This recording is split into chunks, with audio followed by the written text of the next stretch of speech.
season so far hasn't been too bad. You know, we're currently leading the championship, and we've been the most consistent rider. A small unfortunate incident yesterday with another rider means that we're DNF, our first DNF of the year, and we're starting from 16th today. So yeah, got to make a good start and see if we can get back to the podium. You know, I'm excited. You know, it's a very small blip in the season. So far this season, it's been tough, but we broke our wrist at the opening round, which put us out for Oulton Park as well, and then made a good comeback at Brands Hatch with a second and a win. But Knockhill was a struggle. Had a bad qualifying with being taken out, so ended up 13th there and managed to get 2 fifths out of both races. So yesterday wasn't much better. We struggled, ended up in 9th with a few engine problems, but we'll get there today. We're 8th on the grid, so we're just going to hope we can get a good start, get away, and hopefully be fighting for that podium. Hi, I'm Luke Stapleford from Profile Racing. Obviously, we won the championship last year, and we've popped back for some testing, and we've got a long summer break now from the World Championship. So it's a pleasure to be back, and a real joy to be using the number 1 plate.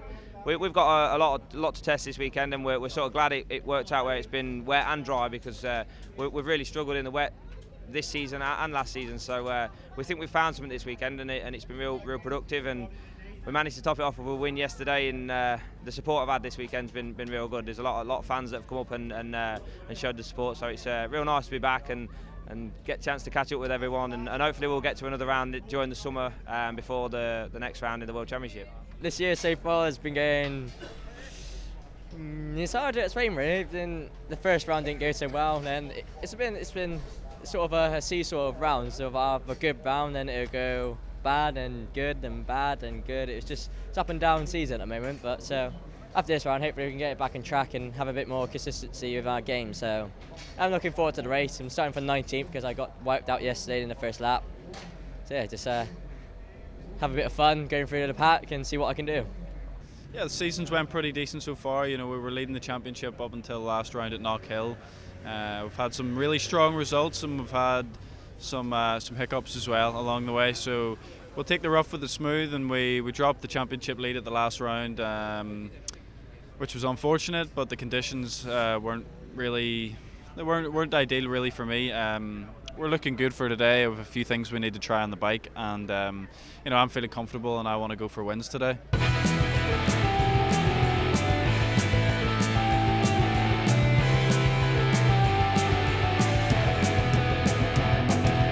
Stapleford ready to go on that rocket ship triumph when the lights go out, which they do. Andy Reid makes an outrageous manoeuvre, swoops to the inside and cuts through Richards in 3rd place. There is number 3, James Westmoreland, on the black Kame BPT Yamaha.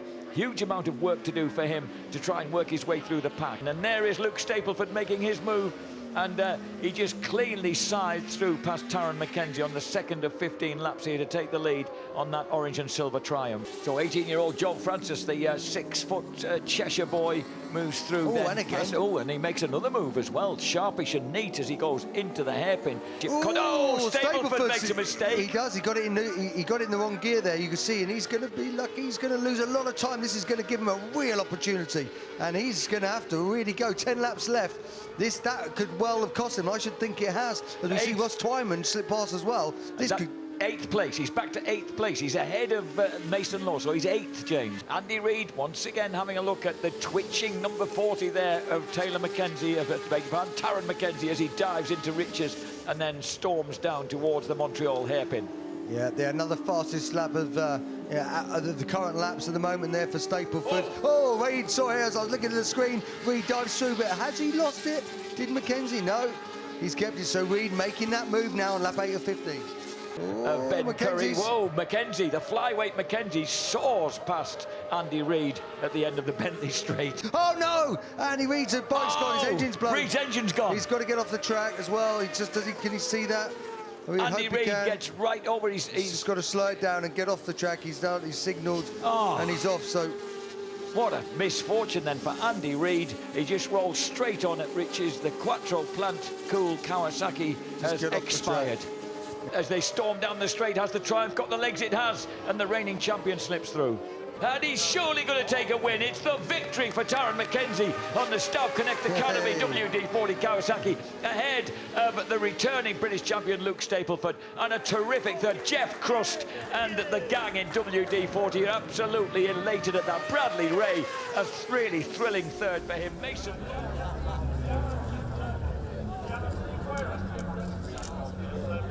Well, Bradley, that was one of the most entertaining races I've seen in a long time. How was it for you? Well, it's a tough one. I gave myself a hard start to it. I was got a rubbish start. It started wheeling, so I dropped back to about 7th or 8th, I think. And I just chipped away, and then we were catching Andy and Taz a little bit, lap by lap, and then Andy's bike blew up, and I thought, oh, right. And then I heard Stapleford behind me. And I thought, I know he's got good pace, and he passed me, so I tried to stick with him for the last few laps, and I'm just so happy to get my first podium in Supersport. Yeah, the weekend's been real positive. I've really enjoyed myself first and foremost. It's been nice to be back and just do some laps of a circuit that I know. It's been a difficult year, constantly learning new circuits. So to come back to somewhere that we had good and bad memories of last year, and yeah, to eventually get down to some sort of respectable time as well in the last race. We was a bit concerned yesterday because we were quite a lot off what we'd been used to here from last season.